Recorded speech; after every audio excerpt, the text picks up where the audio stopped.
Issue 2, repeal Amendment 2. The Bill of Rights to the U.S. Constitution, ratified in 1791, enshrines the right of individuals to keep and bear arms. So says the Roberts Supreme Court in a recent ruling.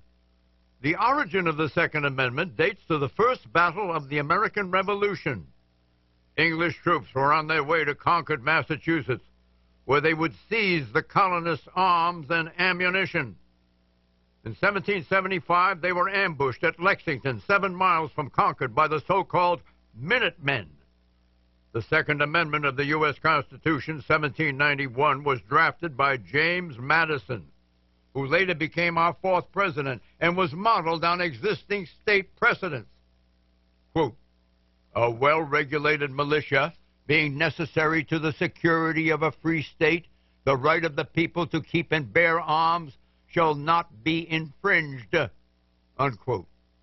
The key concept underlying this article in the Bill of Rights is this: individual gun ownership is a defense against tyrants, whether a monarch like King George III or a modern dictator like Adolf Hitler.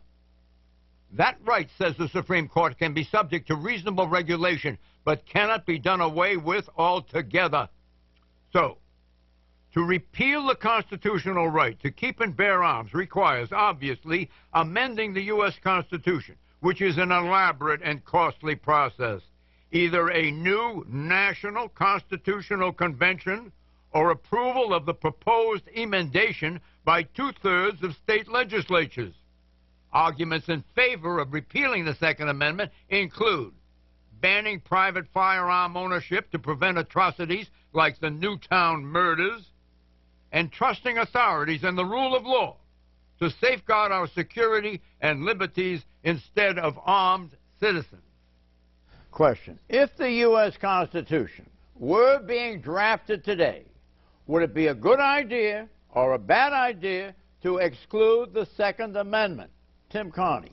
I think we ought to exclude the first part, which adds the ambiguity, and just say the right of the people to keep and bear arms shall not be infringed.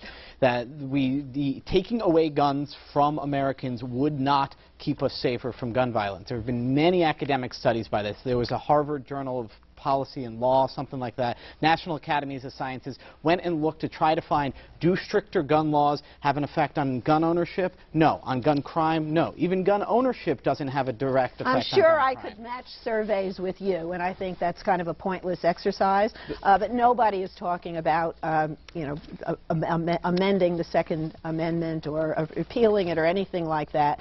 All people in this gun violence debate want to do is to regulate the sale of weapons and maybe ammunition so that people can't go out and mow down 21st graders in 15 minutes. There's no reason why people should have access to assault weapons. You don't need, the sportsmen don't need that, and most sportsmen favor regulation. There are 3 million Armalite rifles, those Bushmaster types, out there right now, and people are buying them like hotcakes. Every gun show, the sales are up enormously. 41% they were up in December over last December, which was a record year. John, what is coming, though, Eleanor is correct. The push is going to come on 3 things: to grandfather in the assault weapons that are here now, to try to outlaw assault weapons, outlaw magazines that carry more than 11 or 12 bullets. And also, wait a minute.